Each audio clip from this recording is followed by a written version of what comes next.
Hello, Dominic from BMT Spain, website for beginners to advanced players. And this video is about the back foot position in the pinpoint serve. I saw two videos this week where they were telling that you cannot drag around the back foot in the front foot.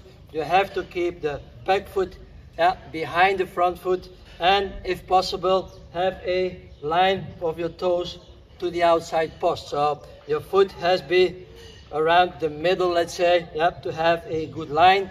You cannot drag around, and the reasons were that if you drag your foot around, your hips will be blocked. If you drag your foot around, you cannot load on your back foot.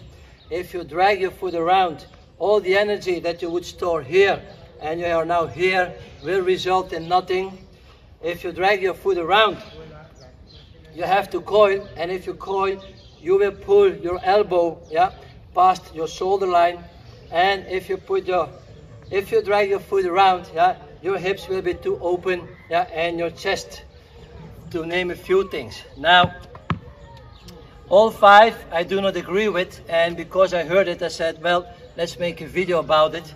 And the first one was your hips will be blocked. Now, if I put myself here and I have this position, or I have this position, my hip is in the same position. It's not blocked. I can still turn, I can turn back, I can turn front, I can still do whatever I want, so my hips are not blocked. That's point one. Point two, if you drag around, you cannot load enough on your back foot. Now, I can even lift my left foot if I want.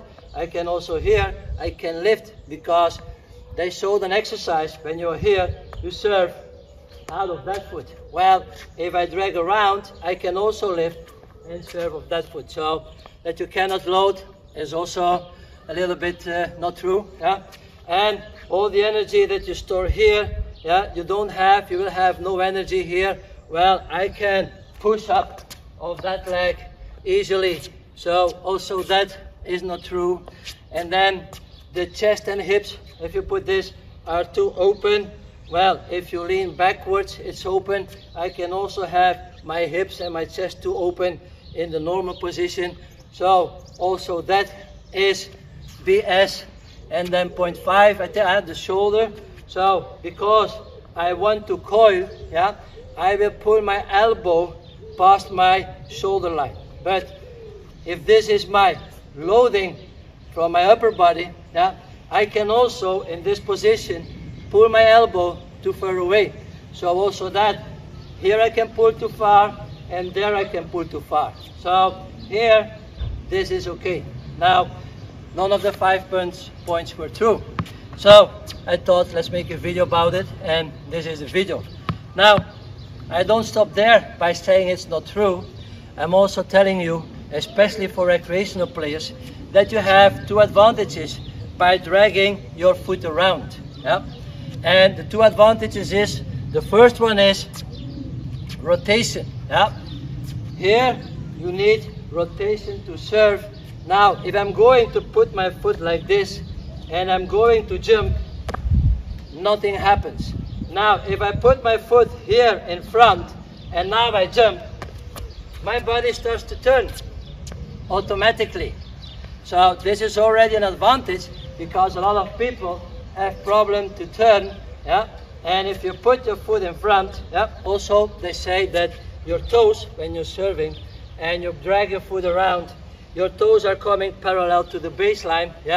That is not good.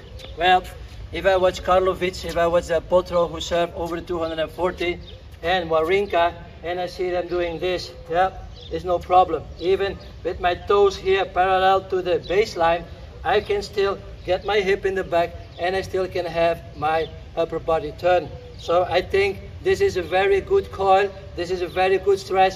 But if I push up now, my body starts to turn naturally. Where if I'm here, and I jump, see, I didn't even turn half of what I did when I drag my foot around. So for recreational players, if they serve, don't worry too much, if your foot is dragged around like this. So you have that natural turn. Now, I am agree, but I also have a player that even puts his foot there. This could be a little too much, but until here, don't worry, if you get your foot here, yeah, it's no problem. The second advantage is, yeah, that first of all, you have that natural turn, and the second is that you have more pre-stretch in the abdominals. So if I load like this, yeah, you have here a stretch in the abdominals, but if I bring my foot to the front, I got even more stretch. So more will be more turn, faster acceleration, so more power out of the abdominals. So by going here in front, yeah, I have more pre-stretch, which even if I don't go full power, just using that pre-stretch, yeah, I turn and I turn a little faster, I have a bigger acceleration. So for today, the point is, don't worry too much if you have your foot here or here or here or here or there, or your toes parallel to the net. Don't worry, because let me tell you some history. If you watch the females, because one of the coaches was a female ex-professional player, in the 80s we had long-time #1 Navratilova. Drag. We have in the 90s long-time #1 Steffi Graf. Drag the front foot, pass the front foot. Beginning of the 2000s, we have Davenport. After Davenport, we had Venus Williams. Even now today, we have Ia Swiatek, he's #1, drags around. So even the fastest server in history by women is dragging the foot around. So don't worry too much. If we watch in the top 5, we have Karlovic, Janovic, Isner, Olivetti, and Grot. All 5 hitting over the 250. There are only 5 until today. Yeah? And they all have the pinpoint stance. But Isner, Olivetti, Grot, Karlovic, and Janovic, all 5 different pinpoint stances. So don't worry too much where your foot is. I will show you some footage of those servers, yeah, how their foot is placed. So don't worry, as a recreational player, yeah, it can even help you to bring the foot a little bit around. So from here, you have that natural turn, and you can relax because it's the going up that gives the power. So whatever comes from the bottom, yeah, will result on the top. Now, if you have a good result, yeah, in the rotation, you will have also more speed. So this was the video of today. I will give you some clips, enjoy them, and thank you for watching. See you in another video.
Петнайст ништа.